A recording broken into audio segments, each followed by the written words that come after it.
సమంత నాగ చైతన్యతో divorce తీసుకున్న తర్వాత నుండి కూడా సోషల్ మీడియాలో యాక్టివ్ గా ఉంటూ జిమ్ కి వెళ్తూ ఆ బాధ నుండి బయటపడడానికి ట్రై చేసింది. అటు నాగ చైతన్య ఏమో శోభితని ప్రేమించడం, పెళ్లి చేసుకోవడంలా అన్ని చకాచకా జరిగిపోయాయి.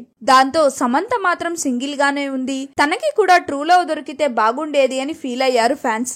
అయితే లాస్ట్ 1 year గా శామ్ కూడా ప్రేమలో ఉన్నట్టు, డైరెక్టర్ రాజ్ నిడిమూరితో డేటింగ్ చేస్తుంది అనే న్యూస్లు వచ్చాయి. అలా రావడానికి కారణం కూడా లేకపోలేదు.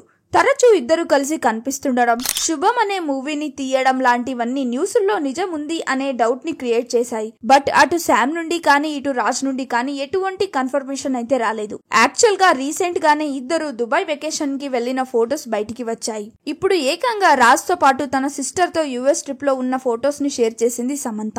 కొన్ని బ్యూటిఫుల్ లొకేషన్ తో పాటు ఇద్దరు కలిసి ఒకరి మీద ఒకరు చేతులు వేసుకొని వాక్ చేస్తున్న పిక్ ని కూడా షేర్ చేస్తూ రెడ్ లవ్ ఇమోజీతో పాటు ఈవిల్ ఐ సింబల్ ని కూడా పోస్ట్ చేసింది. దాంతో ఇంత ఓపెన్ గా ఫొటోస్ అయితే షేర్ చేశావు, ఆ గుడ్ న్యూస్ ఏదో అఫీషియల్ గా చెప్పేయొచ్చు కదా అంటూ కమెంట్స్ పెడుతున్నారు శామ్ ఫ్యాన్స్. ఇంకొందరేమో ఇప్పుడు నువ్వు చేస్తుంది ఏంటి శామ్, నువ్విలా చేస్తుంటే రాజు భార్య బాధపడదా అంటూ కమెంట్స్ పెడుతున్నారు. సరే మీరేమనుకుంటున్నారు? Are they in love or just friends? Comment చేయండి. వీడియోని లైక్ చేసి మరిన్ని సెలబ్రిటీ అప్డేట్స్ కోసం please do not forget to subscribe the SR general talks.